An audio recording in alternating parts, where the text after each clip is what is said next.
Kumusta ang mga pananim natin, Dome? Hindi ba yun nasalanta ng bagyo? Hindi naman ganong nasira ang mga pananim nating gulay. Nakita ko na hanggang dulo. May bebenta pa rin natin ang mga yun sa mataas na presyo. Ay, mabuti naman kung ganon. Maswerte tayo kumpara sa ibang mga magsasaka sa lugar natin. Nakita ko kanina na sinalanta ng husto mga pananim nila. Sigurado na ang kanilang pagkalugi. Mabuti nga sa kanila. Ngayon tayo lang ang may magandang ani. Wala tayong kaagaw sa mamamakyaw ng mga gulay. Nasa atin talaga ang swerte. Oo nga. Parang gusto kong lumabas para makita ang pagkadismaya ng mga kababaryo natin. Siya nga pala, nakasalubong ko si Ruben kanina. Ha? Talaga? Nagkausap ba kayo? Hindi. May mga kasama siya kanina. Kahit nasa iisang baryo lang tayo, bihira ang pagkakataon na makasalubong natin siya. Hindi ko alam kung tayo ba ang umiiwas o siya. Sigurado na hindi pa yung nakakalimut sa nangyari noon. Huwag mong kakalimutan siya ang may malaking atraso sa atin at ang asawa niya. Alam kong gusto pa rin niya makaganti sa akin. Lagi naman akong handa kung sakali . Balita ko rin magaling na siyang manggagamot. Namana niya yun sa namayapa niyang ama. Nakarating nga yan sa akin. Di ba meron siyang nakababatang kapatid? Nasa na kaya yun? Taga Maynila lang ng pangasawa nun . Malamang doon siya nakatira. Wala naman akong balita kung dumadalaw siya rito sa lugar natin. Mabuti pang doon na lang siya habang buhay para hindi siya mahawa sa kamalasan ng kapatid niya. Kilala ang mag-asawang Domeng at Luding sa lugar namin dahil sa 1 hektaryang taniman ng mga gulay. Maliban doon, kilala rin sila sa pagiging madamot at magaspang ang ugali. Di bali na mabulok ang pananim nila basta hindi sila magbibigay sa kapwa nila. Pinangingilagan din sila ng mga residente. Dahil sa mga kumakalat na kwento tungkol sa kanilang mag-asawa na hindi naman mapatunayan kung totoo nga. Pagkatapos ng 1 buwan, nakabuo na rin ako ng desisyon. Uuwi na ako sa probinsya para doon magbagong buhay.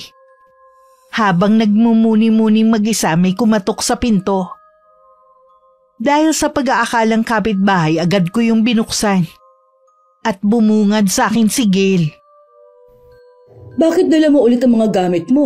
Huwag mong sabihin na pinalayas ka ng ama mo. Hindi po, Nay. Ako ang kusang umalis sa poder nila. Bakit? Akala ko ba mas gusto mo sa ama mo dahil mas kaya niyang ibigay ang pangangailangan mo? Kasi, Nay, napag-isip-isip ko na hindi yun ang magpapasaya sa akin . Oh, talaga? Kaya pala 1 buwan kang hindi man lang nagparamdam sa akin. Sorry po, Nay . Ang totoo niyan, si Tita Claudia. Huwag mo nga mabanggit-banggit ang pangalan ng babaeng yan dito sa bahay. Ayaw po ng bagong kinakasama ni Itay na tumawag ako o magkaroon ng komunikasyon sa inyo. Iyon din po ang gusto ni Itay. Ang kapal din talaga ng mga mukha nila. Nagawa na nga nila akong lokohin . Gusto pa nilang putulin mo na ang ugnayan sa akin. Ibang klase ring kabit. Pati ang tatay mo nahawa na rin sa ugali ng babae niya. Hayaan na lang po natin sila. Ang ibig bang sabihin niyan ako ang pinipili mo, anak? Opo, Nay. Alam ko naman po na makakaya natin kahit wala na si Itay sa tabi natin. Iba pa rin kasi kapag buo ang pamilya. Mabuti doon sa tatay mo, meron kang maituturing na pangalawang ina sa katauhan ng kabit niya. Hindi naman po totoong mabait ang bago niyang kinakasama . Ano ang ibig mong sabihin? Mabait lang po siya kapag nakaharap si Itay. Kapag kami lang dalawa, ginagawa niya akong utusan. Ganon? Bakit hindi mo sinusumbong sa tatay mo? Sabi niya po kasi wag akong magsusumbong dahil palalayasin niya ako. Tsaka naisip ko na baka hindi rin maniwala sa akin si Itay. Ipagpapalit rin lang ako ng ama mo sa babae pang yun. Sigurado ako, walang alam sa gawaing bahay at magluluto yun, ano? Wala nga po, kaya nga ako ang inuutusan niya . Hindi rin po totoo na balak nila akong pag-aralin. Sa kanya pa nga lang po ubos na ang sahod ni Itay. Nagpaalam ka ba sa tatay mo na uuwi ka sa akin? Hindi na po. Bahala na pong magpaliwanag ang kabit niya sa kanya. Kaya lang anak, may iba na rin kasi akong plano. Ano pong plano niyo? Balak ko sanang umuwi sa probinsya natin. Bakit naman po? Nawala na kasi ako ng ganang tumira dito sa Maynila eh. Gusto ko na umuwi sa amin. Doon ko gustong tumanda. Nay, paano po ko? Pwede ka naman sumama sa akin. Pero kung gusto mong dumito, hahayaan naman kita. Sasama na lang po ako sa inyo, Nay. Ayokong maiwan dito mag-isa. Gusto ko rin pong makarating sa probinsya nyo. Hindi po ba nandun ang kapatid nyo? Oo. Ang Tiyo Ruben mo. Kailan nyo po planong umuwi? Sa 1 linggo na. Muntik ko na pala kayong hindi abutan. Balak naman kitang puntahan sa bahay ng ama mo para magpaalam. Mabuti na rin na nandito ka na. Hindi ko rin kasi kayang mawalay sa iyo ng matagal. Nagtampo nga ako dahil 1 buwan kang hindi nagpaparamdam sa akin. Sorry po, Nay. Nagkamali po ako ng desisyon na sumama kay Itay. Sigurado na susugod dito ang ama mo oras na malaman niyang umuwi ka dito sa akin. Kahit po anong gawin niya, hindi na ako sasama sa kanya. Kinabukasan nga maaga pa lang pumunta na sa bahay ang dati kong asawa. Nag-usap muna kami bago niya kinausap ang aking anak. Sa huli, hindi rin naman niya nakumbinsi si Gail na sumama sa kanya. Nangako naman ng ama na padadalhan na lang siya para makapag-aral. Hanggang umalis ang ama ni Gail, hindi na ako lumabas ng kwarto. Nakaalis na ba ang ama mo? Opo, Nay. Kung magbago daw ang isip ko, bukas daw ang bahay nila anumang oras. Sinabi mo ba ang dahilan kung bakit ka umalis? Opo. Gaya ng inaasahan, hindi po siya naniwala. Ipinagpipilitan niya talaga na mabait ang bago niya. Tapos gusto pa niyang pabalikin ka sa poder nila. Baka kahit nakikita na niyang inaapi ka, hindi pa rin siya maniwala. Yun na nga po eh. Baliw na baliw nga siya sa babae niya. Sana lang kapag nagkasakit siya at hindi na makatrabaho, alagaan pa rin siya nito. Hindi po kaya nagayuma ang Itay? Sa tanda niyang yon, tatablan pa ba siya ng gayuma? Ginusto rin niya talaga. Alam ko po na nasasaktan pa rin kayo. Huwag po kayong mag-alala. Nandito naman po ako eh. Hindi ko na kayo iiwan. Salamat anak. Sa totoo lang, kahit pinayagan kita na sumama sa ama mo noon, nalungkot pa rin ako syempre. Mas masakit pa sa pagtataksil ng ama mo sa akin. Hindi na po ulit mangyayari yun. Kaya nga po sasama na ako sa inyo sa probinsya eh. Ay, hindi kaya manibago ka sa pagtira doon. Hindi naman siguro sa taas ng bundok ang titirhan natin sa inyo. O di kaya sa loob ng gubat. Hindi naman. Kaya lang, malayo sa nakagisnan mong buhay. Ayos lang po yun, Nay. Ang importante sa akin, magkasama tayo. May mga eskwelahan rin naman sa bayan. Makakapag-aral ka pa rin naman. Kailangan mo nga lang mag-dorm dahil malayo rin kung mag-uuwian ka. Tsaka na lang po tayo magplano kapag nandun na tayo. Oo nga. Total naman wala na tayong gagawing mahalaga dito. Siguro nga mas mabuti pang umuwi na tayo ng mas maaga. Kung yun po ang tingin yung mas makakabuti. Nagpasya kami ng anak ko na sa makalawa na ng madaling araw umalis. Hindi ko alam kung dahil sa sobrang pag-iisip ba o dahil sa pagod na rin kaya nanaginip ako ng masama ng gabing yun. Hinahabol daw kami ng anak ko ng isang matandang bruha. At balak kaming lutuin sa kumukulo nitong kawa. Nagising ako sa malalakas na yugyug sa balikat ko. Bahagya ko pang naitulak si Gail nang magising ako. Ayos lang po ba kayo? Gail, anong ginagawa mo dito? Narinig ko po kayong sumisigaw eh, kaya pumasok ako dito. Ano po bang napanaginipan nyo? Hindi ko na maalala eh. Anong oras na ba? 3:00 na po ng madaling araw. Hindi na siguro ako makakatulog nito. Pupunta na lang ako sa kusina. Matulog ka muna, maaga pa naman. Sasamahan ko na lang po kayo. Hindi na rin po ako makakatulog eh. O sige, maya-maya lang naman ng kaunti dadaan na yung nagpapandesal. Abangan mo at mag-iinit lang ako ng tubig. Nay, alam na po ba ng kapatid nyo na uuwi tayo? Oo anak, pero hindi lang alam ni kuya kung kailan. May pamilya na rin po ba siya? May asawa siya pero namatay sa panganganak kasama ng bagong silang nilang anak. Hindi na po ba siya ulit nag-asawa? Hindi na. Itinuon na lang niya ang panahon sa panggagamot. Isa siyang albularyo? Oo, namana niya yon sa aming ama. Kayo po ba marunong din manggamot, Nay? Nako, hindi anak. Ang Tio Ruben mo lang. Nay, kapag nandun na po tayo, ano po ang gagawin niyo? Ang ibig ko pong sabihin magtatrabaho po ba kayo? Marami naman akong pwedeng pasukan doon. Yun nga lang, puro sa lupa. Pwede naman na tulungan ko na lang si kuya sa maliit naming sakahan. Pangunahing hanap buhay kasi doon, pagsasaka. Ganon po ba? Ano, ayaw mo na bang sumama sa akin pa uwi? Nagbago na bang isip mo? Hindi po Sasama po ako sa inyo. Harangan man ako ng sibat. Ikaw talaga. Oh, nara na yung pandesal, narinig ko na. Bumili ka na at yun na lang ang almusal natin. Dumating ang araw ng pag-alis namin ni Gail. Nagliliwanag pa lang nasa terminal na kami. Dahil parehong walang tulog, sa bus na lang kami natulog habang bumabiyahe. Parang nanibago rin ang katawan ko sa haba ng biyahe. Nangawid din ako dahil sa tagal ng pagkakaupo. Papasok na kami nun sa baryo namin nang mapansin ko ang pagkamangha ni Gail sa tanawin. Kitang-kita din sa mga mata niya ang paghanga na hindi ko inaasahan sa kanya. Bigla kong may naalala. Pero bigla ko rin yun inalis sa isipan ko. Pagdating sa bahay, mainit naman kaming sinalubong ng mga kamag-anak namin at ni Kuya Ruben. Maligayang pagbabalik sa iyo, Gail. Salamat po, Chong, sa mainit niyong pagtanggap sa amin. Magpahinga na muna kayo ng nanay mo, ha? Maghahanda lang ako ng tanghalian natin. Sige po. Almira, masaya ako na bumalik ka kasama ng anak mo. Ganon din ako, kuya. Tutulungan na kita sa paghahanda ng tanghalian natin. Huwag na. Alam ko na pagod ka sa biyahe. Siguradong nanibago ka. Oo nga Nangawit ang balakang ko sa tagal ng pagkakaupo.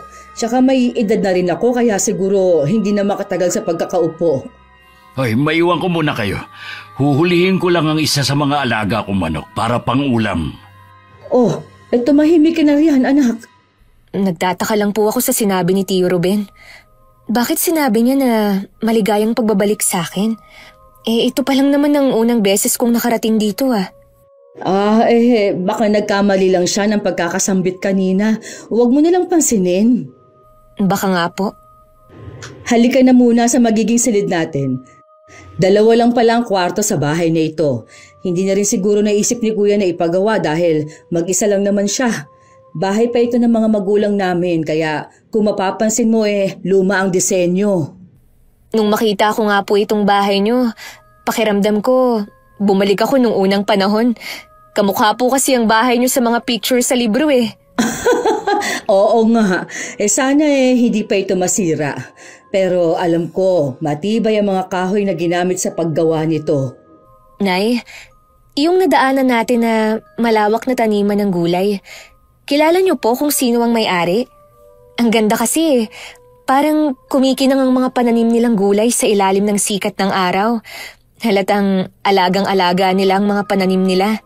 Sa pagkakaalam ko sa mag-asawang Domeng at Luding ang taniman na yon. Sila ang may malawak na sakahan dito at alam ng marami kung gaano kaganda ang kanilang naaani ng mga gulay. May mga panahon nga na pinipeste ang pananim ng iba pero hindi ang kanila na ipinagtataka ng marami. Baka po may ginagamit sila para sa mga pananim nila. Siguro, wala naman nakakaalam dahil ilagsak nila ang mga tao. Maliban kasi sa masungit ang mga yon, madadamot din sila.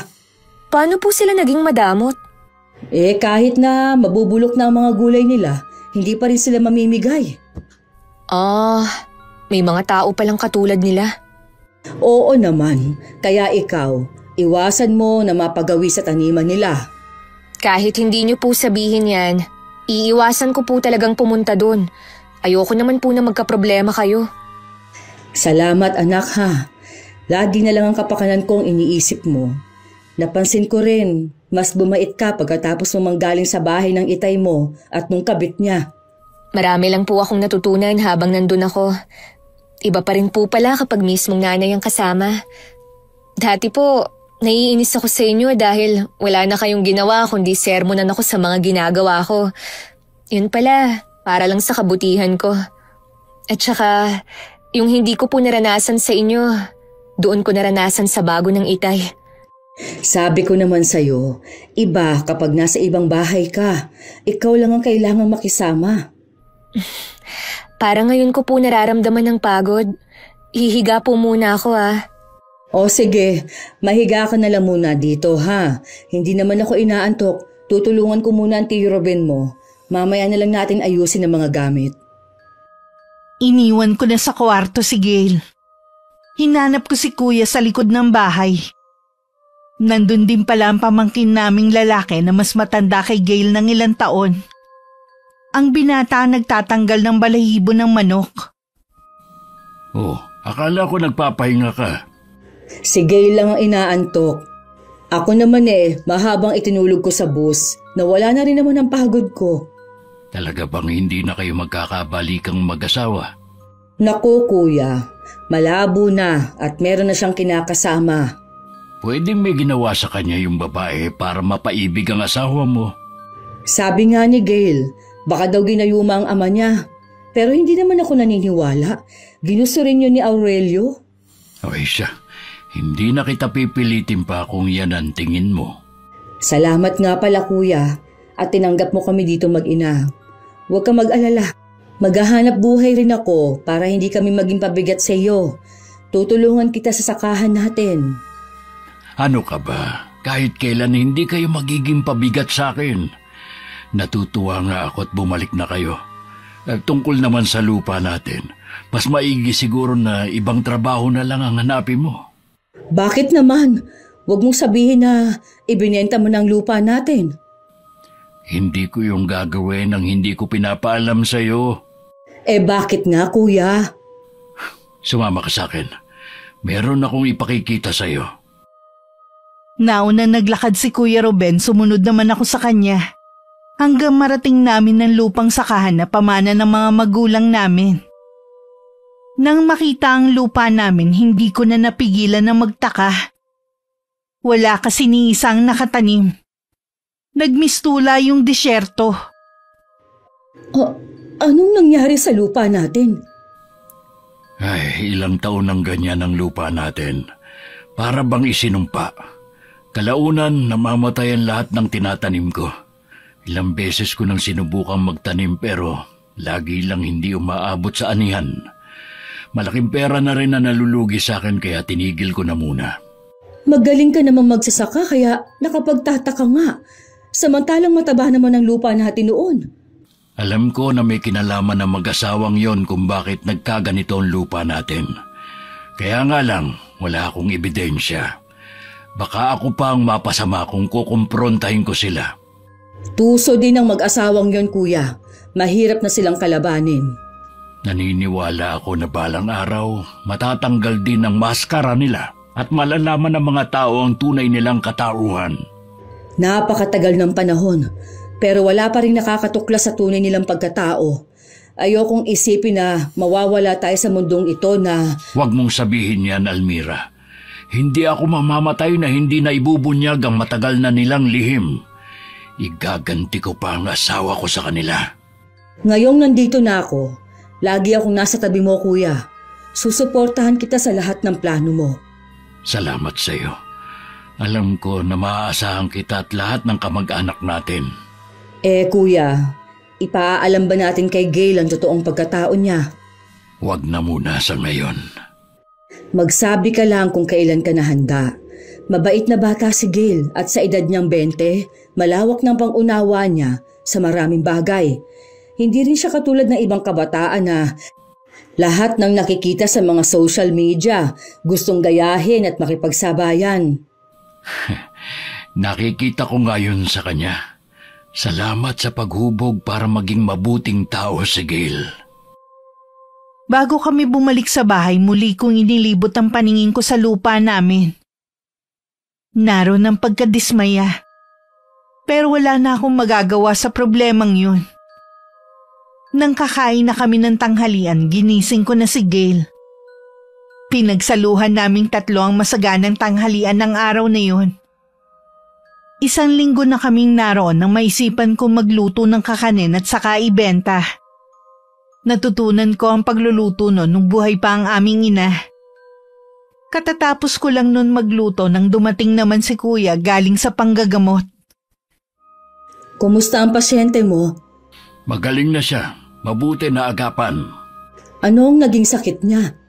May kumukulam daw kay Darwin. Ayaw pa ngang maniwala eh. Sinabihan ko lang mauubos ang pera niya pero hindi siya gagaling sa mga doktor. Mabuti na kumbinsi mo na magpagamot sa'yo. Ikinumbinsi siya ng nanay niya. Nahawa na kasi sa asawang taga-syudad kaya nag-iba bigla ang paniniwala. Sino kaya ang gumawa nun sa kanya? Ang matandang mag-asawa. Kararating lang ni Darwin dito kasama ng asawa. Siguro nakursunodahan lang ng mga yun. Hindi kaya ganun din ang gawin nila kay Gail kapag natsyempohan nilang makita? Hindi nila magagalaw si Gail. Lagi mong bilinan na huwag tatanggalin ng suot na kwintas. Yun ang magsisilbi niyang proteksyon. Oy, nasan nga pala siya? Kasama ng pamangkin nating si Lenlen, ipinadala ko yung 1 bilaong suman kina Aling Diday. Mabuti natatandaan mo pa rin kung paano gumawa ng kakanin. Hindi na yun mawawala sa sistema ko. Abay, bata pa lang ako, dito na tayo binuhay ng inay. Ay, sa bagay nga. Nakakamiss din ang mga magulang natin. Oo nga. Tinirahan nga pala kita. Kumain ka muna. Hindi nagtagal dumating na rin si Gail. Malapit lang naman kasi ang bahay ni Aling Diday. Pinasamaan ko lang siya sa pamangkin namin para makabisado na sa susunod ng anak ko mga bahay na hahatiran niya kung sakali. Pero ganun na lang ang gulat ko nang makita na bitbit pa rin niya ang bilao ng kakanin. Oh, bakit dala mo pa rin yan? Wala bang tao doon? Nay, sabi po ni Aling Diday, nagastos daw niya yung pambayad sa order niyo. Ano? Pambihira naman ang matandang yun. Hindi pa rin pala nagbago. Bili niyo kasi, wag kong ibigay kung walang bayad kahit gusto niyang kunin. Kaya po ito, dala ko pa rin. Mabuti, hindi mo bibindigay. Kapag nagkataon, sayang ang pagod natin. Kilala ang matandang yon na hindi nagbabayad ng utang. Tapos siya pa ang galit. Paano po itong suman? Ay, ilalako ko na lang. Ako na lang po, Nay. Kaya ko naman eh. Hindi mo naman kabisadong lugar natin eh. Hindi naman po ako lalayo eh. Dito lang ako sa mga bahayan. O sige, mabuti na nga rin siguro. Basta ba huwag kang lalayo, ha? Iwasan mo rin yung malawak na taniman ng mag-asawang matanda. Kapag natanaw mo na, bumalik ka na rito sa bahay. Opo, Chong. Tatandaan ko po ang sinabi niyo. Kahit nag-aalangan akong payagan ng anak ko, inalis ko na lang yun sa isipan ko. Darating din naman kasi ang araw na kailangan niya makabisado ang lugar namin. May tiwala din naman ako sa kanya na hindi niya susuwayin ang utos ko. Dahil sa kagustuhan ni Gail na maubos ang paninda, hindi na niya namalayang napalayo na siya. Namalaya na lang niya na malapit na siya sa malawak na taniman ng mag-asawa. Akmang babalik na sana siya nang may nagsalita. Ano ba yung tinitinda mo? Po? Kuwan po. Kakanin po. Parang ngayon lang yata kita nakita rito ah. Kadarating lang po namin ng nanay ko nung nakaraang linggo. Ganun ba? Lumapit ka sa akin. Huwag ka matakot at hindi naman ako nangangain eh. Gusto ko lang makita yung paninda mo. Sige po. Ito na lang po ang natira eh. Sige, bibilhin ko na lahat. Talaga po? Oo, bakit? Ayaw mo ba? Naku, gusto ko nga po eh, para makauwi na ako. Sige na, balutin mo na yan lahat at kukunin ko na. Ito na po, maraming salamat po sa inyo. Umalis na rin agad ang anak ko pagkatapos makuha ang bayad. Dahil sa pagmamadali niya, hindi na niya napansin ang matiim na titig ng matandang babae habang nakasunod sa kanya ng tingin. Ilang sandali pa lumapit na ang asawa ng matandang babae na nagtataka dahil parang ipinako na siya sa kinatatayuan niya.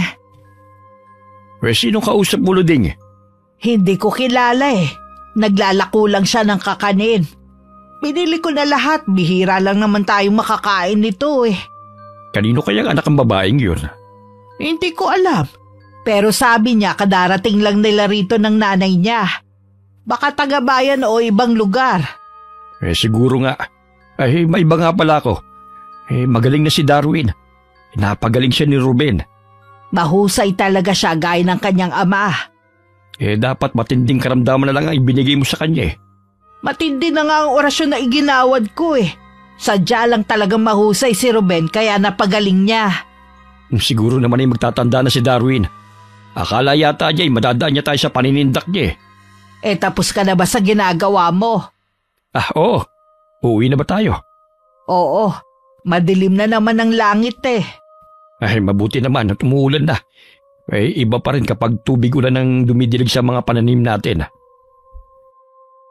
Hindi na sinagot ni Aling Luding ang asawa. Okupado na kasi ang isip niya ng anak kong si Gail. Samantala masaya naman ang anak ko na umuwi sa amin bitbit lang wala ng lamang bilao. Nakaabang naman ako sa may pinto dahil hinihintay ko siyang dumating. Inay, nakaubos po ako ng paninda. Mabuti naman. Kanina pa kita hinihintay eh. Nag-aalala kasi ako na baka abutan ka ng ulan. Hanggang saan ka umabot sa paglalako mo? Bago po doon sa malawak na taniman ng mag-asawang sinasabi nyo. Ay, salamat naman at hindi ka umabot doon. Nay, maliban po sa pagiging madamot ng mag-asawa, ano pa po ba ang ugali nila? Pakiramdam ko kasi parang meron pa kayong hindi sinasabi. Mula pa noon, kilala na namin sila. May iba pa silang sikreto na kami lang ni Kuya Ruben ang nakakaalam. Ano pong sikreto na yun? Tsaka ko na lang sasabihin sa'yo. Sa ngayon, huwag ka na muna mag-usisa. Sige po. Sige na, magmerienda ka na muna sa kusina. Kakausapin ko lang ang Tiyo Ruben mo, ha? Iniwan ko na ang anak ko at saka tinungo ang likod bahay. Kung saan nabala si Kuya Ruben sa pagsasalansa ng mga panggatong. Tinulungan ko na siya para mapabilis ang ginagawa niya. Salamat. Sakto, pumapatak na ang ulan. Dumating na ba si Gail? Oo, kararating lang niya. Masaya nga dahil nakaubos siya ng paninda. Baka malibang siya sa paglalako ng kakanin. Wala namang masama, basta hindi lang siya lalayo. Nag-uusisa na nga lang siya tungkol sa mag-asawa. Malakas kasi ang pakiramdam ng batang yun eh. Ano naman ang sinabi mo sa kanya? Hindi ako pwedeng magsinungaling sa anak ko. Kaya sinabi ko na lang na tsaka ko nasasabihin sa kanya. Sa tingin ko, kuya, ikaw dapat ang magtapat sa kanya. Hindi ko alam kung kaya kong sabihin sa kanya. Nasa tabi mo naman ako lagi eh. May karapatan din naman si Gail na malaman na ikaw ang kanyang ama. Huwag na muna natin yung pag-usapan. Tara na sa loob. Naiiling na lang ako habang nakatingin kay Kuya Ruben na nauna nang pumasok sa loob. Sandali ko munang pinanood ang pagpatak ng ulan. Kasabay nun ang pag-aalala ko sa nakaraan kung paano napunta sa akin si Gail. Dahil sa araw-araw ang ulan, hindi makapaglako ng kakanin ng anak ko. Nililibang na lang niya ang sarili sa pagbabasa ng mga libro. Samantala dahil sobra-sobra ang ani ng mag-asawa, nabulok na lang ang mga gulay. Minsan isang pamilya nagpapaalam na kung pwede nilang kunin ang nabubulok na mga gulay. Binulyawan lamang sila ni Mang Dome. Hindi ko pinamimigay ang mga gulay na yan! Magselis na kayo dito! Wala akong pakialam kung nangihinayan ko sa mga gulay na nabubulok na! Umalis na kayo kung ayaw niyong ipahabol ko sa mga alaga kong aso! Natakot naman ang pamilya. Ang inay may kare-kare pang maliit na bata. Humahalakak naman si Aling Luding sa nakitang reaksyon ng mga to. Aliw na aliw talaga siya kapag meron na sisindak sa kanila. Pambihira talaga ang mga tao ngayon. Gusto lahat na lang hingin. Wala akong pakialam kung kahapon pa sila hindi kumakain. Hindi na natin problema yon. Kaya nga Sa susunod, pakawalan mo ang mga alaga natin para magbantay sa mga taniman. Napapansin ko kasi na marami ngayong dayo sa lugar natin eh. Baka mamaya maulit na naman ang dati. Huwag ka mag-alala. Oras na magkamali sila ng pasok sa lupa natin, magiging pataba sila. Mukhang masaya kaya yata ngayon kahit may mga taong pasaway na nagpupunta dito sa atin. Malaki rin kasi ang pinagbentahan natin ng mga gulay eh. Mabuti naman kung ganon. Teka nga lang, meron na namang mga pasaway na papunta rito. Mga bata naman. Napakakulit talaga ng mga ito. Hayaan mo mga alaga natin na humabol sa kanila nang magtanda sila. Magiging aral na sa kanila ito sa mga magulang nila. Kasalukuyan kaming kumakain noon nang may tumawag kay Kuya Ruben. Kailangan daw ang kapatid ko para gamutin ng 3 binatilyo. Agad namang sumama si Kuya at hindi na nakapagpaalam sa amin. Naiwan naman ang mga tanong sa isip namin kung ano ang nangyari sa mga binatilyong yon. Gabi na po, Nay. Wala pa rin si Chong. Oo nga. Iniisip ko nga baka malala ang nangyari sa 3 binatilyo na kailangan niyang gamutin. Ano kaya ang nangyari sa kanila? Malalaman natin kapag nakauwi na si Kuya. Kung inaantok ka na, pwede ka naman na matulog. Ako na lang maghihintay. Hindi pa naman ako inaantok, Nay. Sasamahan ko na po kayo sa pag-aantay para hindi kayo mainip. May kumakatok po. Baka si Chong na yan. Ako na ang magbubukas ng pinto. Bago ko tanggalin ang pagkakalak ng seradura ng pinto, tinanong ko muna kung sino ang nasa labas. Nang masiguro kong si Kuya Ruben nga, pinagbuksan ko na siya. Napansin ko agad ang mga bakas ng dugo sa damit ni Kuya at pagkahapo sa mukha niya. Pasensya na kayo kung napuyat kayo sa paghihintay sa akin. Ayos lang, Kuya. Hindi pa naman kami inaantok ni Gail. Oh, kumusta ang 3 binatilyo? Malala ang isa sa kanila. Malalim kasi ang sugat niya sa tiyan. Hindi katulad sa 2 na sa may braso at binti lang. Ano bang nangyari sa kanila? Nilapa sila ng mga alagang aso ng mag-asawa. Ha? Paano nangyari yun? Ibig ko sabihin, ano bang ginagawa nila sa teritoryo ng mag-asawang yun? Nangangalakal lang naman ang 3 binatilyo. Malayo naman daw sila sa lupa ng mag-asawa. Kaya gano'n na lang daw ang gulat nila nang bigla na lang sumulpot yung 3 malalaking aso at hinabol sila. Siguradong sinadya yun ng 2 matanda na yon. Ang sama talaga nila. Hindi na sila naawa sa mga bata. Kanina sinugod ng mga kamag-anak ng 3 ang kanilang bahay. Ang sabi daw sa kanila, gusto daw magnakaw ng 3 binatilyo na tinanggi naman ang 2. Pinupulot lang daw nila ang mga basyo ng bote sa daan para ibenta. Mas naniniwala ako sa mga bata. Kilala sila na likas na mababait at masisipag sa pag-aaral. Naaawa ako sa mga batang yon. Kung meron lang sana akong maitutulong sa kanila. Kailangan nila ng dasal. Lalo na si Carl na malala ang lagay. Chong, bakit hindi pa po sila dalhin sa ospital? Malala na po pala ang lagay ng isa sa kanila. Lalo lang mapapasama kung dadalhin sa ospital ang mga binatilyo. Bakit naman po, Chong? Mahirap ipaliwanag, Iha. Gail, mabuti pa matulog ka na. Tsaka ko na lang ipaliliwanag sa iyong lahat ng gusto mong itanong. Kuya, madalas ba mangyari ang ganito? Ngayon lang ulit. Marami na kasi mga dayo dito, kaya hindi nila alam ang tungkol sa mag-asawang yun. Mali yatang umuwi kami dito ni Gail. Huwag mong sabihin yan. Matagal na rin naman ako nangulila sa anak ko. Gusto ko rin siya makasama. Ay, pasensya ka na, Kuya. Kung nakapagsalita ako ng ganun. Naiintindihan naman kita. Nag-aalala ka lang kay Gail. Sige na, matulog ka na at magpapahinga na rin ako. Kinabukasan hindi ko na nagisnan si Kuya. Sa pag-aakala kong baka binalikan niya ang mga binatilyo, hindi naman ako nag-alala. Lingid sa akin, pinuntahan ni Kuya Ruben ng mag-asawa. Anong ginagawa mo rito, Ruben? Sino ka mo nandito? Ang mortal nating kaaway. Narito sa teritoryo natin. Ang lakas ng loob mong pumunta rito. Sagad na hanggang buto ang kasamaan ninyong mag-asawa, ha? Pati mga bata, nagawa ninyong ipahabol sa mga alaga ninyo. Gusto nila kaming pagnakawan eh. Kaya hinabol sila ng mga aso namin. Sinungaling! Ano ka mo? Ilagay mo sa lugar ng tapang mo. Baka nakakalimutan mo kung nasan ka. Hindi ko nakakalimutan.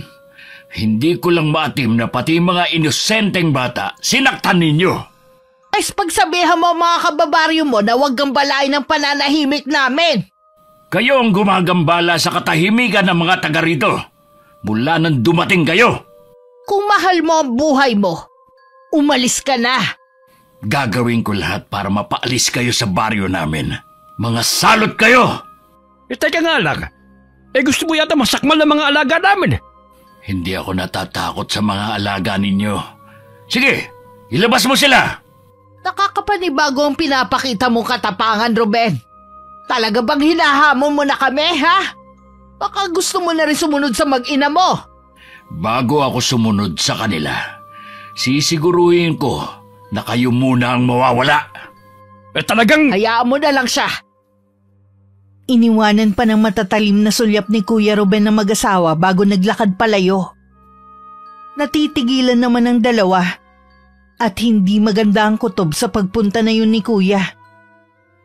Nababaliw niya ata ang Ruben na yun para pumunta rito. May pinaplano siya. Hindi ko lang maisip kung ano. Talasan mo ang pakiramdam mo, baka bumalik siya sa mga susunod na araw. Huwag ka mag-alala. Ako ang bahala sa kanya. Siya nga pala. Naalala mo yung dalagang binilhan mo ng kakanin? Anak pala yun ni Almira. Bumalik na sila rito. Kaya pala pamilyar sa akin na mukha ng babaeng yun eh. Pero bakit hindi ka mukha ni Almira? Mas hawig nga yung bata ka eh. Hindi kaya...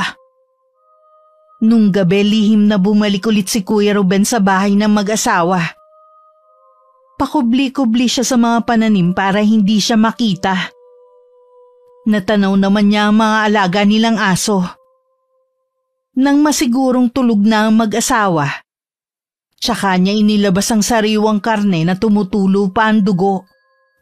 Agad naman yun naamoy ng mga aso at saka sinundan ng amoy.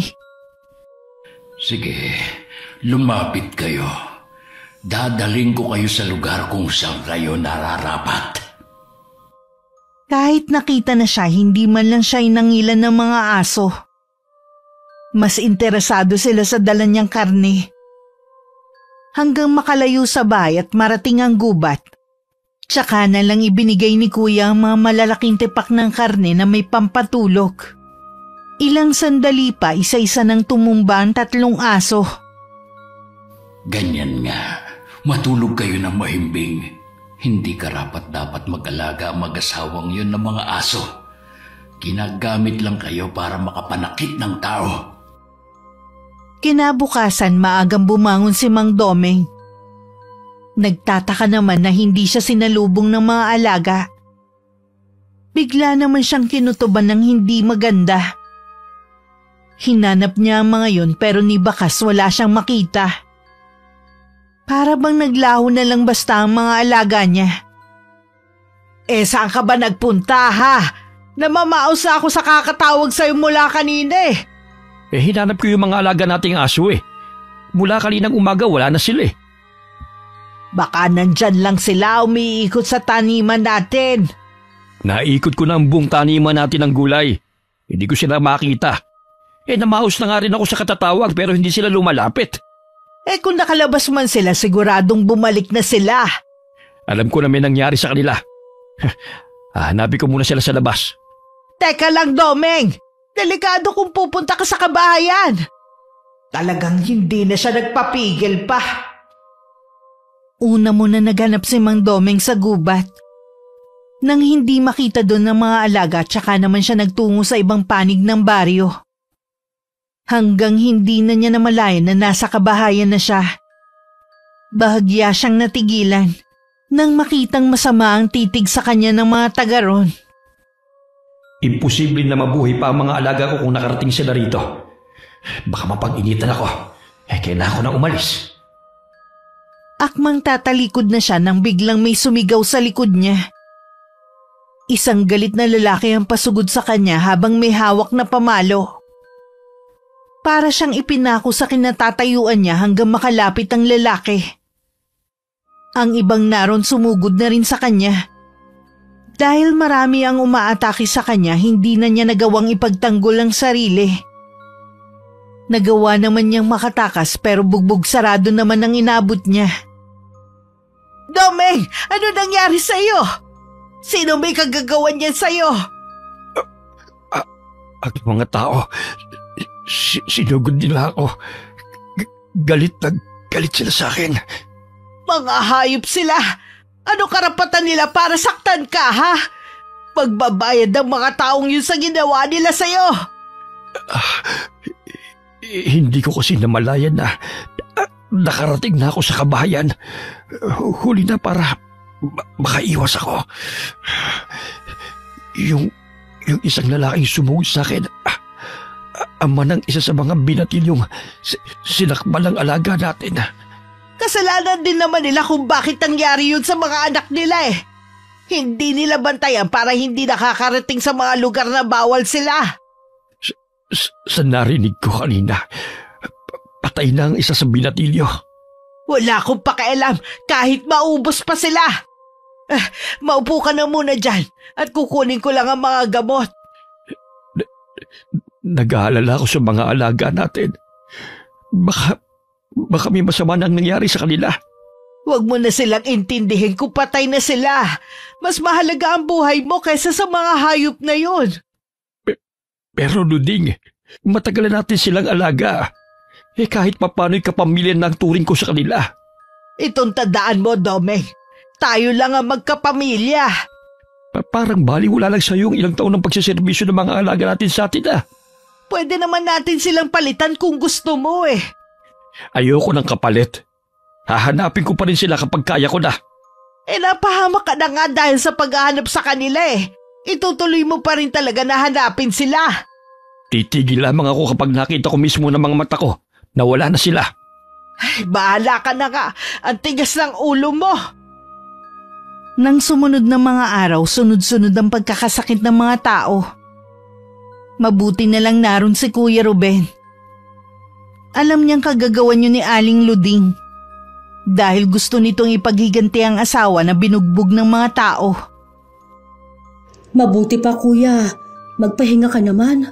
Bumabagsak na ang katawan mo sa matinding pagod dahil sa panggagamot mo. Hindi ko pwedeng talikuran ng mga nangangailangan ng tulong ko. Kaya lang kuya, kalusugan mo naman ang nalalagay sa alanganin. Ayos lang, basta makatulong ako.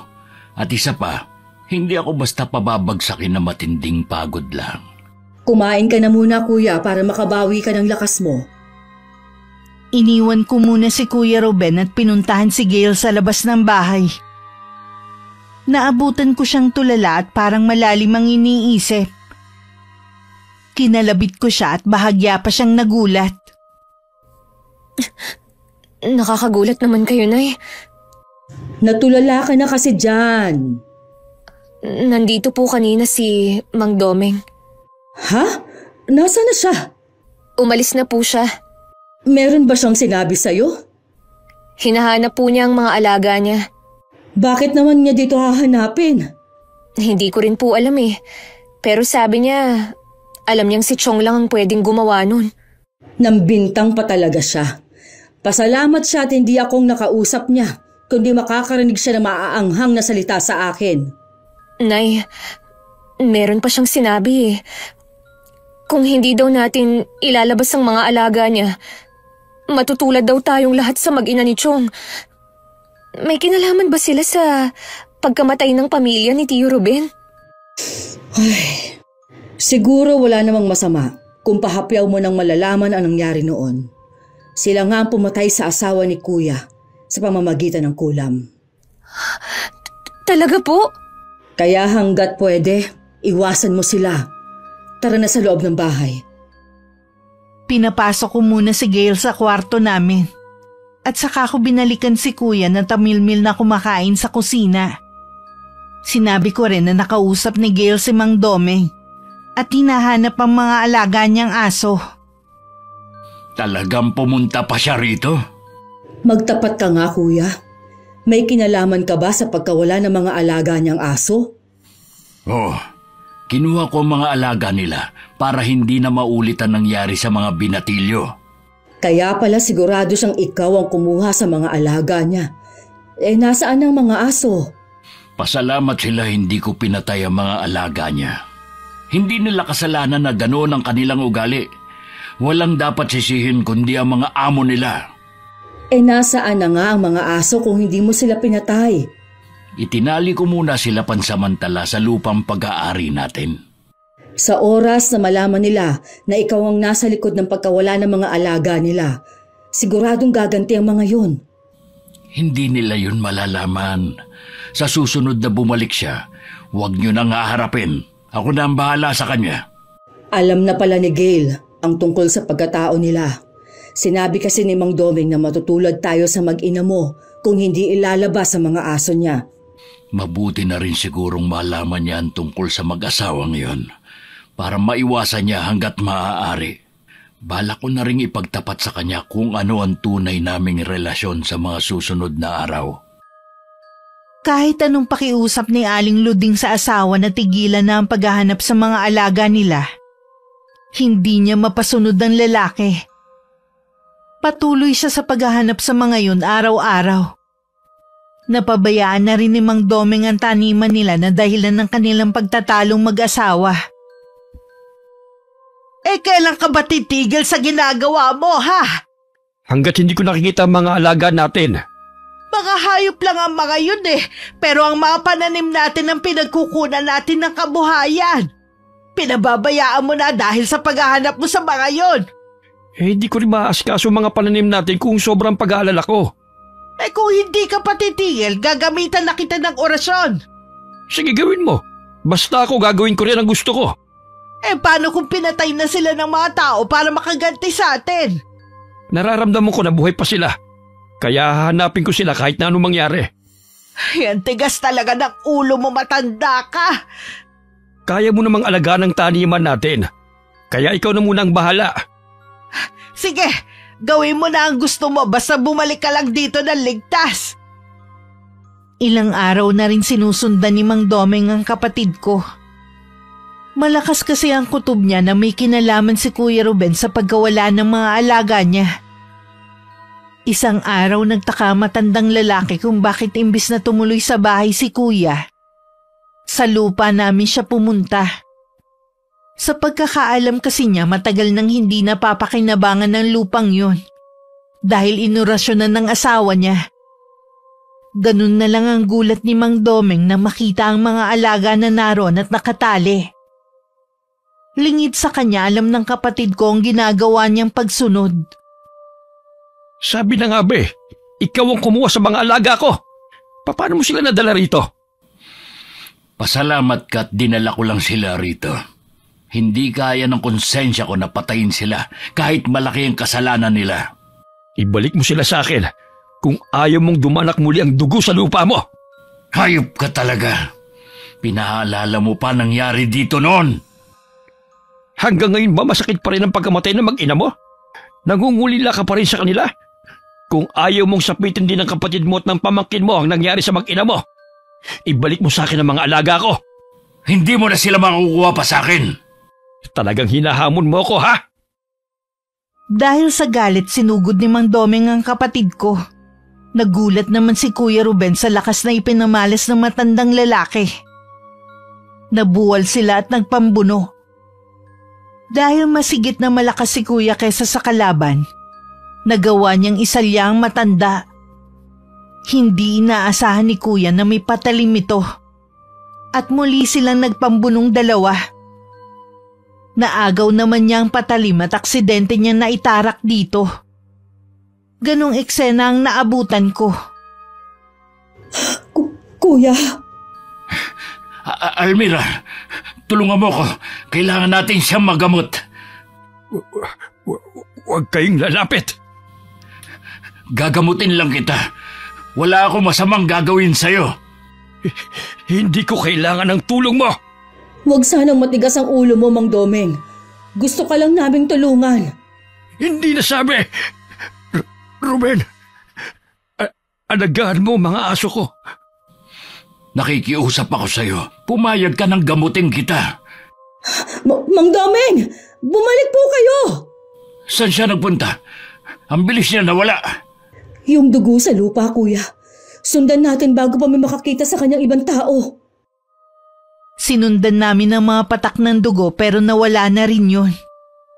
Hinanap pa namin siya sa paligid pero hindi na namin siya nakita. Lulugo-lugo kaming umuwi sa bahay. Sa tingin ko naman hindi ganun kalalim ang sugat niya. Kaya lang, baka maubusan siya ng dugo. Puntahan kaya natin siya sa bahay nila. Baka nakauwi na siya. Hindi pwede, kuya. Baka lalo ka lang mapahamak. Hindi ko naman sinadya yung nangyari.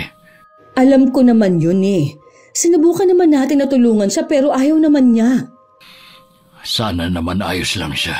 Gusto kong gumanti, pero hindi sa paraan na mamamatay siya. Huwag na muna natin itong pag-usapan para hindi makahalata si Gail.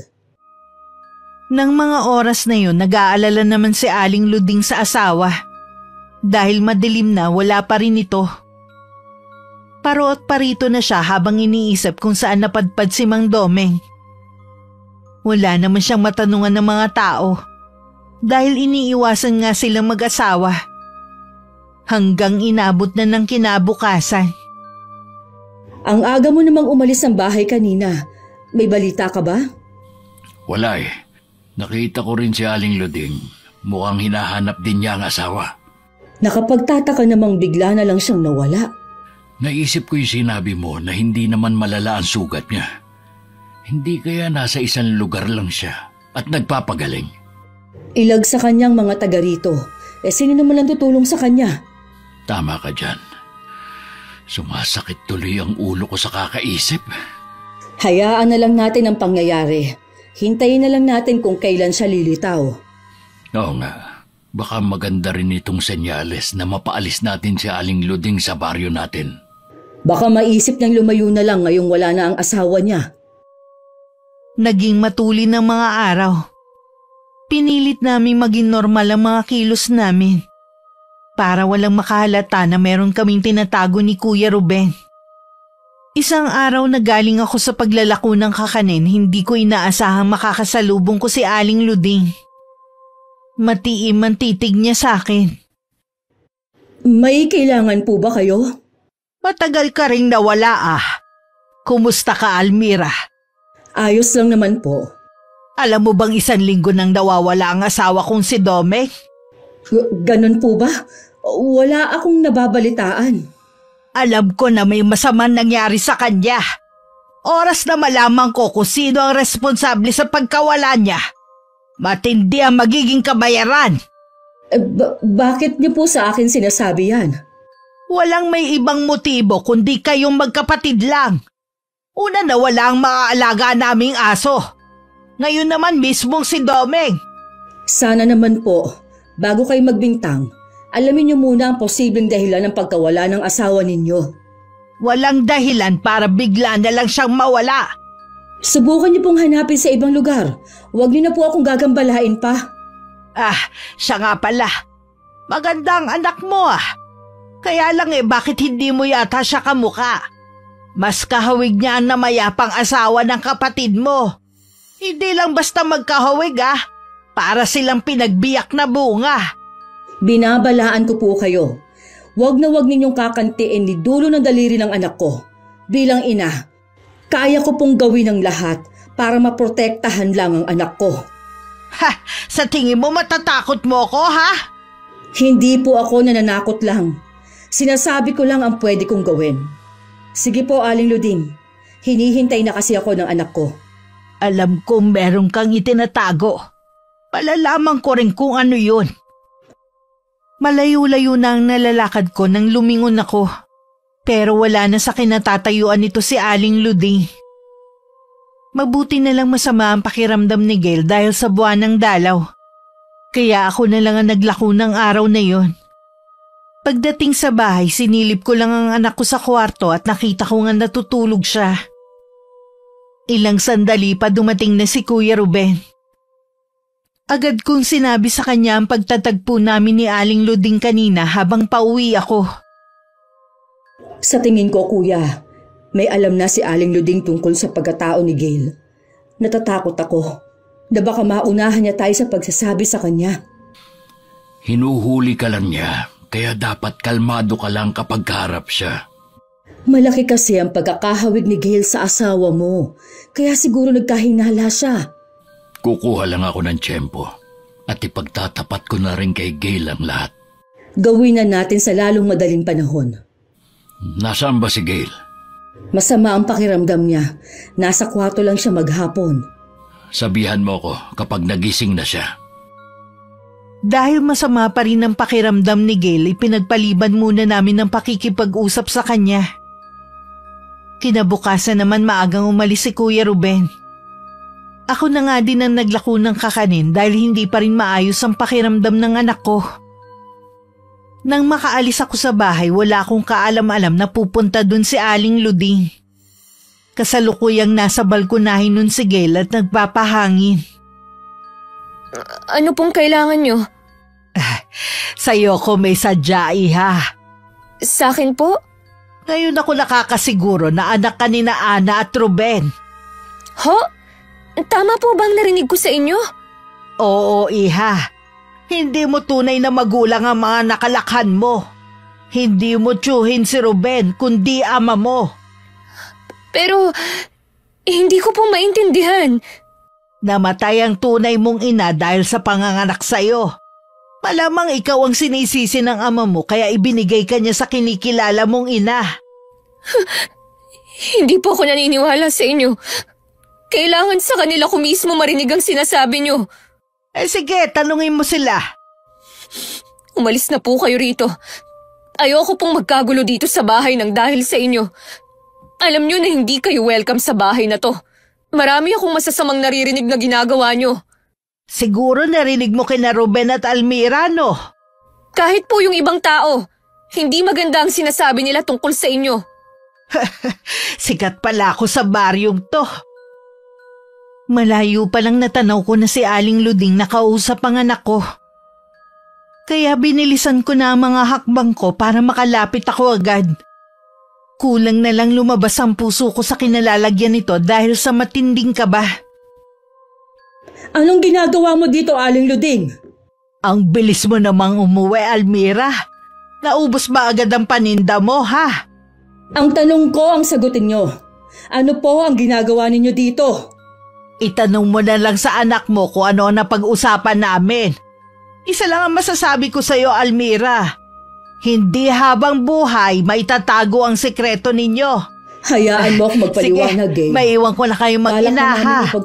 Siguradong mahaba-haba din ang pag-uusapan ninyo, eh. Gail, anak. Ano ang sinabi ng matandang yun sa'yo? Nay, totoo po bang hindi kayo ang Kapakanan tunay mo kong lang ina? ang iniisip niya. Si Chong at ang namatay niyang asawang tunay kong mga magulang. Hindi ka niya mapalaki na maayos yun dahil sa pagkawala ng tunay mong ina ng matandang yun. Natatakot din siya na baka balikan ka ng mag-asawa. Kaya kahit masakit, ibinigay ka niya sa akin. Hindi ko maintindihan kung bakit kailangan gawin yun ni Chong.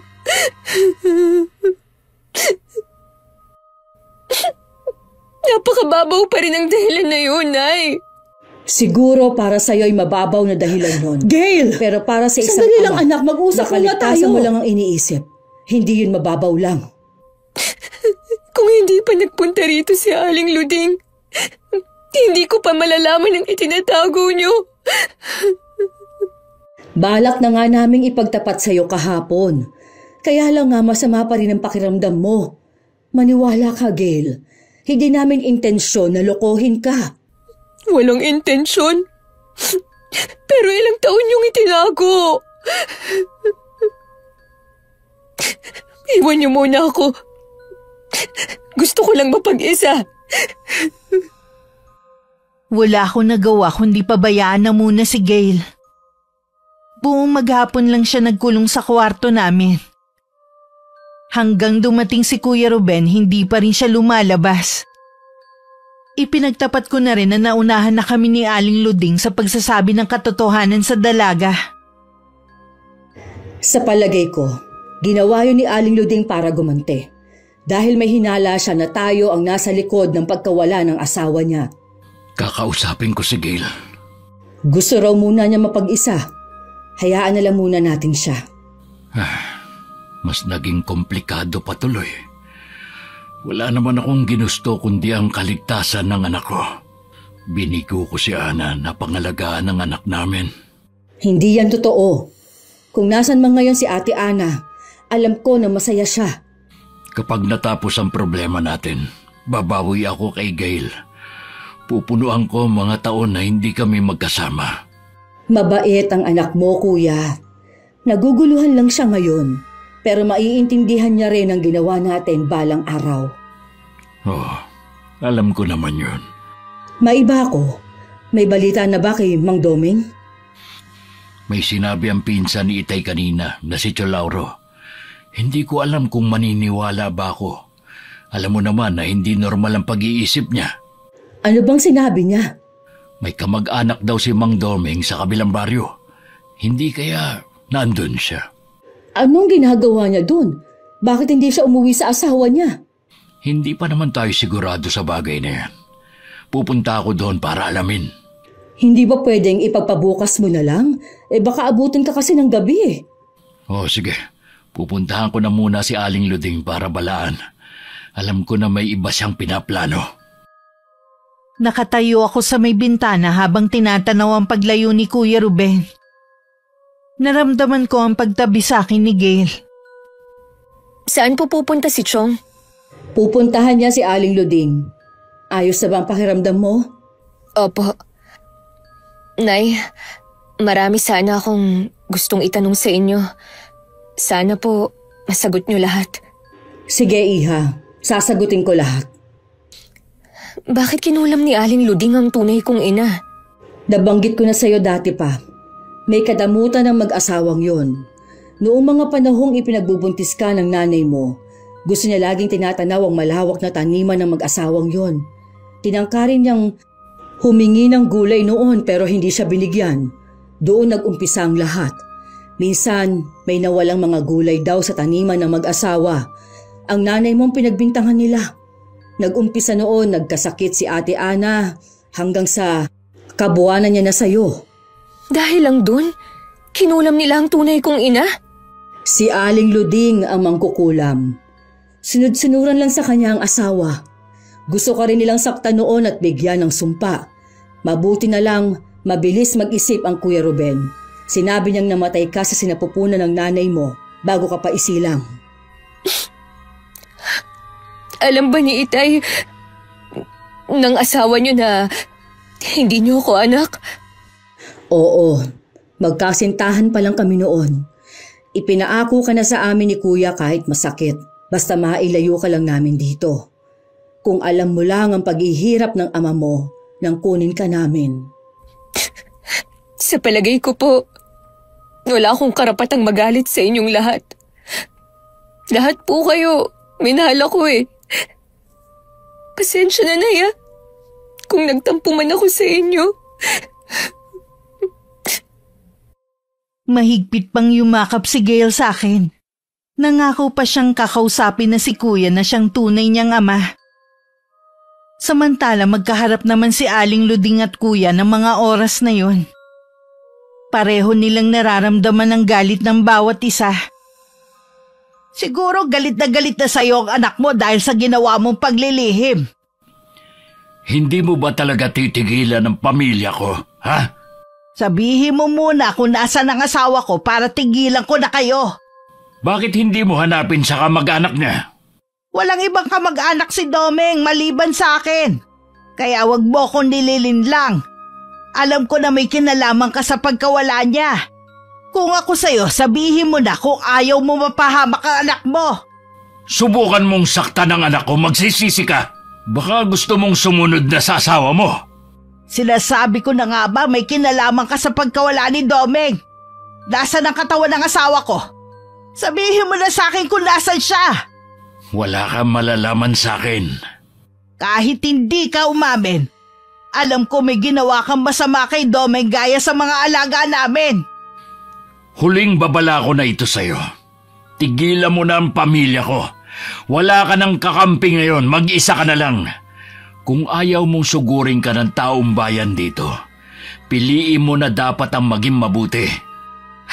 Walang sino man ang pwedeng mag-utos sa akin kung anong dapat kong gawin. Lalo ka na! Nasa iyo na kung makikinig ka. Yun lang naman ang sinadya ko. Nagngingit-ngit naman ang kalooban ni Aling Luding habang nakasunod ng tingin sa kapatid ko. Dahil sa pagkawala ng asawa, tuluyan na nitong napabayaan ang taniman nila. Kung dati luntian ang kapaligiran nila, ngayon wala nang kasigla-sigla ang buong taniman. Namatay na ang lahat ng mga pananim. Dasan ka na, Domeng? Ano ba talagang totoong nangyari sa'yo?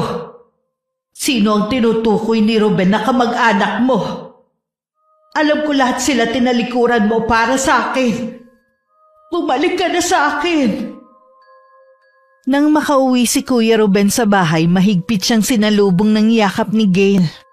Napagtanto agad ng kapatid ko na tanggap na siya ng anak. Parehong umiiyak ang mag-ama na magkalas sa pagkakayakap. Salamat, anak. Napatawad mo na rin ako. Wala naman po kayong ginawang kasalanan sa akin eh. Siguradong matutuwa ang nanay mo nito. Gusto ko po sanang makita ang puntod ng tunay kong ina. Dadaling kita sa kanya sa mga susunod na araw. Ngayong okay na kayo mag-ama, matatahimik na rin tayo. Hanggat nariyan si Aling Luding, hindi tayo matatahimik at magiging masaya. Si Mang Domeng lang naman ang makakapagpatahimik sa kanya. Nasaan na nga kaya ang asawa niya? Hindi ko maintindihan. Kung buhay siya, bakit hindi siya nagpapakita? Kahit ako nahihiwagaan din sa nangyayari. Hanggat hindi siya nagpapakita, tayo ang pag-iisipan ng masama ng matandang babae na yun. Bukas ng umaga, aalis ako. Mag-iingat kayo ni Gail. Huwag ka na munang maglako bukas. Sige, kuya. Mag-iingat ka sa pupuntahan mo. Maaga pa lang umalis na si Kuya Ruben. Kami naman nanatili sa loob ng bahay. Sakay ng lumang jeep na tuntun ng kapatid ko ang maliit na sityo. Ayon sa napagtanungan niya, puro mahihirap lang ang mga naroon. At iilan lang ang naroon na pamilya. Natuon ang paningin niya sa isang kubo. May isang lalaki kasi na kahit nakatalikod, pamilyar sa kanya. Dahan-dahan ang ginawa niyang paglapit. Mang Domeng? Ruben? Anong ginagawa mo rito? Paano mo ko natuntun sa lugar na ito? Nabanggit ng pinsan ni tatay na may kamag-anak ka rito. Noong una, hindi ako naniniwala. Nagbabaka sakali lang naman ako. Si Lauro nagsabi sa'yo? Hindi ko alam na maaalala pa niya kahit tinakasan na siya ng bait.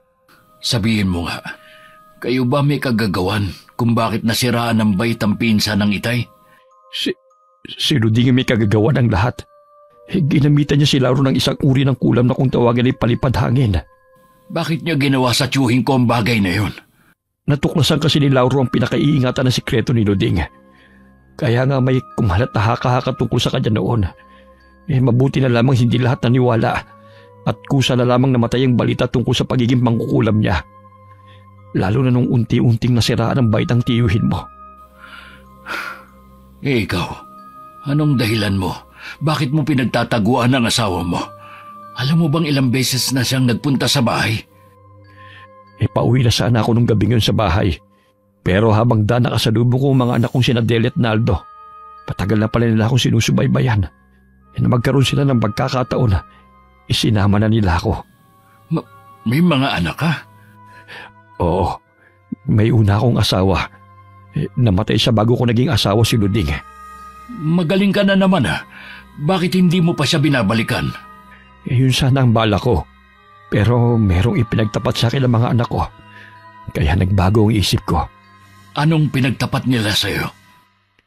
Hindi sa sakit namatay ang una kong asawa, kundi sa kulam. Binigyan lamang niya ng sakit yon hanggang mamatay para maangkin niya ako noon. Mahal ko si Luding, pero hindi ko siya mapapatawad sa ginawa niya. Gusto ko rin makasama ang mga anak ko at apo sa mga huling taon ng buhay ko. Sa tingin ko, buo na ang pasya mo. Pero alam mo ba ang perwisyong gagawin niya sa pamilya ko? Patawarin mo ako, Ruben, kung wala akong magagawang tulong sa iyo. Ilang taon din akong naging masama. Mas masarap pa rin pala ang pakiramdam na maging mabuting tao. At isa pa, hindi na rin ako papayagan ng mga anak ko na bumalik pa o magpakita man lang kay Luding. Gusto ko na lamang napapaniwalain siya na patay na ako. Ano pa nga ba magagawa ko? Gusto mo nang magbago sa piling ng pamilya mo. Hindi na kita gagambalain pa. Masaya ako na nakita mo pa rin ang tuwid na daan. Natauhan na rin ako. Salamat sa mga anak ko. Pinagtangkaan rin pala ni Luding ang mga buhay nila. Kaya naman pinalabas siyang patay na sila. Ganun ba? Wala talagang tatalo sa kasamaan niya. Kaya nga kailangan mong ingatan ang pamilya mo. Paano? Aalis na ako. Huwag kang mag-alala. Walang makakaalam na buhay ka pa. Ruben, ang altar kung saan nag-oorasyon si Luding sa pinakalikod ng taniman ng mga mais. Baka balang araw ay makatulong yon. Salamat sa'yo. Tutuloy na ako. Parang nabunutan ng tinik si Kuya Ruben sa nalaman. Sa wakas wala ng mga katanungan na naiwan sa kanyang isipan. Masaya rin siya dahil ang inaakala niyang masamang tao mas pinili pa rin magbago. Pagdating sa amin, naabutan niya si Aling Luding habang nakikipagtalo sa akin. Agad niyang iniharang ang sarili para matigil na ang matandang babae. Di ba't binalaan ko na kayo na wag na manggugulo ulit sa pamilya ko? Sa tingin mo basta-basta mo ako mapapasunod, ha? Parang baliw na ang matandang yan, kuya. Ikaw ang mababaliw oras na hindi niyo ilabas si Domenko. Tanggapin niyo na lang na wala na siya at hindi na babalik. Hindi! Ayoko! Pwes, wag niyo siyang hanapin dito. Kahit bali-balik na rin niyo pa ang bahay namin, hindi niyo siya makikita dito. May sinabi ka na kamag-anak ni Domeng. May alam ka ba na natitira niyang kapamilya? Sinabi ko lang yon dahil ayaw niyong tumigil. Pero wala akong alam sa bagay na yun. Dapat kayo ang nakakaalam kung may pamilya pa ba ang asawa niyo. Sinasabi ko na sa'yo wala na siyang pamilya. Kaya imposible na may kumukup-kup sa kanya. Mas naniniwala ako na may ginawa kayong masama sa kanya. Kaya magtapat na kayo bago maubos ang pasensya ko sa inyo. Ako ang nauubos na ang pasensya sa inyo. Kapag hindi ka pa umalis, ipagkakalat ko sa lahat ang sikreto mo. Hindi lang yun ang gagawin ko. Hihikayatin ko rin sila na sugurin ang bahay mo hanggang mapalis ka namin sa baryong ito. Gawin mo nang malaman natin kung sino sa atin ang mas magaling. Isa-isa pa kaming tinapunan ng matalim na sulyap ni Aling Luding bago umalis. Nakahinga naman ako ng maluwag nung umalis na siya at saka na kami pumasok sa loob ng bahay. Hindi naman makapagsalita si Gail dahil sa matinding kaba. Huwag na kayong matakot. May palagay ako na hindi na siya babalik. Tay, Nay, bakit hindi na lang tayo umalis sa lugar na to? Sa Maynila na lang tayo. Sigurado, doon, hindi na tayo magugulo ni Aling Luding. Hindi ganun kadali ang sinasabi mo, Gail. Hindi basta may iwan ni kuya ang buhay niya rito sa probinsya at hindi siya sanay sa syudad. Sa tingin ko, tama si Gail. Ha? Huwag mong sabihin, kuya, na... Kung para sa kaligtasan ng anak ko, handa muli akong magsakripisyo. Mas gugustuhin ko pa na hindi na tayo magkita kahit kailan. Bumalik na kayo sa Maynila. Hindi po, Tay. Hindi kami aalis kung hindi ka kasama. Pero anak... Buo na po ang pasya ko. Kung hindi po kayo sasama sa amin ng inay, sama-sama na lang po nating harapin si Aling Luding. Sang-ayon din ako sa sinabi ni Gail. Nang gabing yun habang tulog na ang dalaga, lumabas ako ng kwarto namin. Alam ko kasing gising pa ang kapatid ko ng mga oras na yun. Naabutan ko nga siya sa sala. habang nakatayo sa may bintana at nakatanaw sa kadiliman ng gabi. Kuya, Oh, bakit hindi ka pa natutulog? gaya mo, hindi rin ako makatulog. Ano nga palang nangyari sa lakad mo kanina? Buhay pa nga si Mang Domeng. Ha? Talaga ba? Bakit hindi pa siya nagpapakita sa asawa niya? Wala na siyang balak na magpakita pa kay Aling Luding. Kasama na niya ang 2 anak at mga apo. Gusto niyang magbagong buhay. Hindi ko maintindihan. Ibig sabihin, may sarili pala siyang pamilya? Oo, si Aling Luding din ang may kagagawa ng maagang pagkamatay ng asawa niya. Kinulam niya rin yun? Ganun na nga. Pati ang mga anak ni Mang Domeng gusto niyang saktan noon. Kaya minabuti nilang palabasin. Napatay na rin sila. Dati, nagagalit ako kay Mang Domeng. Pero ngayon, awa nang nararamdaman ko sa kanya. Pareho tayo.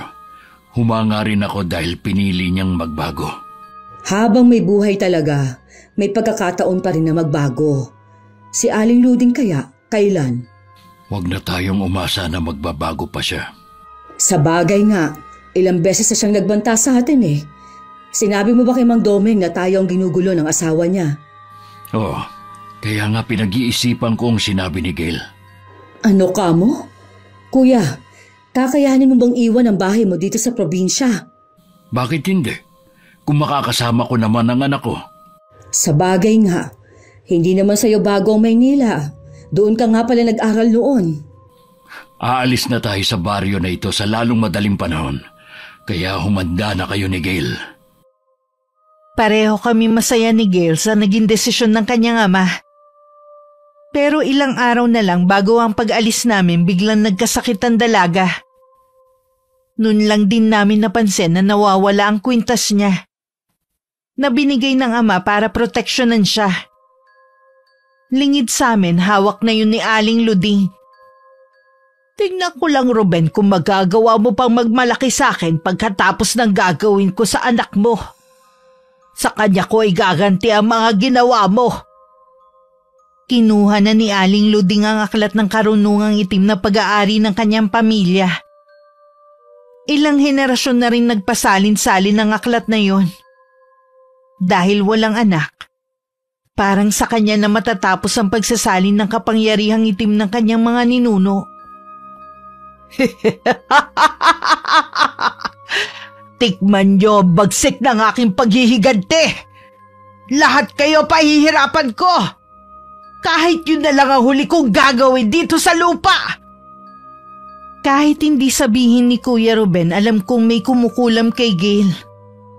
Namanas na kasi ang kanyang buong katawan. Naglalagas din ang kanyang buhok at matindi ang pananakit ng ulo.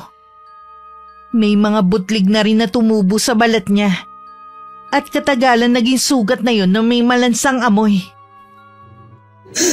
Kahit hindi mo sabihin, alam kong may kumukulam kay Gail at walang ibang gagawa nun kundi si Aling Luding. Hindi ako papayag na mawala din sa akin ang anak ko gaya ng inay niya. Anong gagawin natin? Huwag mo siyang iiwan.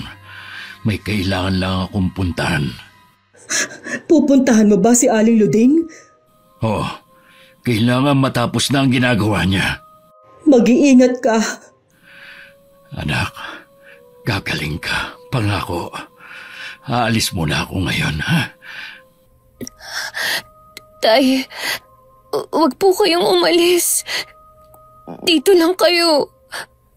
Nandito naman ang inay mo. Hindi ka niya iiwan. Kailangan ko lang umalis para gumaling ka na agad.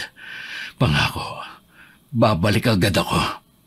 Mag-iingat po kayo. Oo, anak. Huwag kang susuko. Gagaling ka rin at pupunta na tayo ng Maynila para doon magbagong buhay. Opo, tay. Nang umalis si Kuya Ruben, nasa tabi lang ako ni Gail habang hawak ang kamay niya. Panay din ang dasal ko sa isip na kayanin niya ang nangyayari. Mabilis naman nakarating si Kuya sa bahay ni Aling Luding. Agad niyang hinanap ang altar na binanggit ni Mang Domeng. Naroon ang matandang babae at nag-oorasyon sa salitang Latin. Siguro naramdaman nito ang kanyang presensya kaya dahan-dahan nitong lumingon. Ikaw? Anong ginagawa mo rito? Paano mo natuntunan lugar na to? Si Domeng lang ang nakakaalam sa altar ko. Kung ganon, buhay siya. Tama ka. Siya nga nagturo sa akin. Nasaan ang asawa ko? Bakit hindi pa siya umuwi? Hindi ko masasagot ang mga tanong mo. Meron kang tinatago sa akin, no? Ang mabuti pa, sabihin mo na. Kahit patayin mo ko, wala kang makukuha sa akin. Mamamatay ka naman talaga eh. Sa ngayon, uunahin ko muna ang anak mo. Nandito ako para iligtas ang anak ko. At para tapusin na rin ang kasamaan mo. Hindi mo kaya. Dahil ikaw na rin ang nagpunta sa akin. Wala namang masama kung ikaw na ang uunahin ko. Gagawin kitang pataba sa lupa ko. Hindi ako matutulad sa iba mo pang biktima. Tingnan na lang natin. Merong ibinubulong si Aling Luding sa kapatid ko habang matalim ang pagkakatitig. Pero makalipas ang ilang sandali, walang epekto kay kuya ang ginagawa niya. Kaya tumigil siya sandali. Hindi ako tinatablan ng orasyon mo. Ano ka mo? Ito ang pakinggan mo. Natutunan ko to sa ama ko at ilang taong ko na ring inaral. Inumpisahan na ni kuya na bigkasin ang orasyon na galing sa aming ama. Nakakabingi naman ang epekto nun sa matandang babae. Hanggang hindi na niya napigilang mapatakip sa tenga. Tama na! Ihinto mo yan! Maawa ka! Bibigyan kita ng pagkakataon para magbago. Mas gusto ko pa rin na maging mabuti sa'yo. Huwag mo akong diktahan! Hindi ko kailangan ng kabutihan mo! Lalo na ng awa mo! Ikaw na rin ang pumili sa kapalaran mo. Saan ka pupunta? Huwag kang lumapit sa altar ko! Bitiwan mo ang aklat na yan! Magbabayad ka sa akin ng mahal! Ikaw ang magbabayad ng mahal. Susunugin ko ang aklat na ito para wala ka nang mapagkunan ng mga sumpa mo. Wag! Yan na lang ang natitirang alaala ng aking ina! Ibalik mo sa akin yan! Wag! Wag mo sunugin! Tapos na ang kasamaan mo. Wala ka ng aklat at altar. Anong ginawa mo? Hayop ka! Sumpain ka at ang pamilya mo! Wala ka ng kapangyarihan para manumpa ngayon. Ano nangyayari sa akin? Bakit biglang nangungulubot ang balat ko? Ganyan ka siguro katanda na. Dahil sa kaalaman mo sa itim na karunungan, nagagawa mong pigilin ang pagtanda mo. Ruben, tulungan mo akong makatayo. Hindi ko makaya ang sarili ko. Ito ang patpat. Gamitin mo kung paano makatayo muli. Ruben, huwag mo ko iwan dito. Tulungan mo kung makaalis dito. Ruben, maawa ka sa akin. Nagmistulang bingi si Kuya Ruben sa pagmamakaawa ni Aling Luding. Magaan na ang pakiramdam ng kapatid ko. Batid niya kasi na nabigyan na niya ng katarungan ng pagkamatay ng asawa niya. Pagdating sa bahay, naghihintay na kami sa kanya. Magaling na rin si Gail. Salamat sa Diyos at magaling ka na. Si Aling Luding, ano ang ginawa mo sa kanya? Wala akong ginawa sa kanya. Sinira ko lang ang kanyang aklat at altar. Ay, salamat naman kung ganon. Kahit malaki ang kasalanan niya sa atin, ayoko pa rin na dungisan mo ang kamay mo ng dugo niya. Mabuti ang pagpapalaki sa atin ng mga magulang natin. Kaya hindi ko magagawa ang iniisip mo, kahit gaano pa kalaki ang galit ko sa isang tao. Tay, ngayong wala na tayong problema kay Aling Luding, aalis pa rin ba tayo? Oo, anak. Mas gusto kong magbago sa ibang lugar. Kung ganun po itutuloy ko na ang ginagawa kong pagliligpit ng mga gamit. Sa wakas, matatahimik na rin tayo. Nabigyan mo na rin ng hustisya si Ate Ana. Muling nakipagkita ang kapatid ko kay Mang Domeng. Inihatid niya kasi ang mga alaga nitong aso.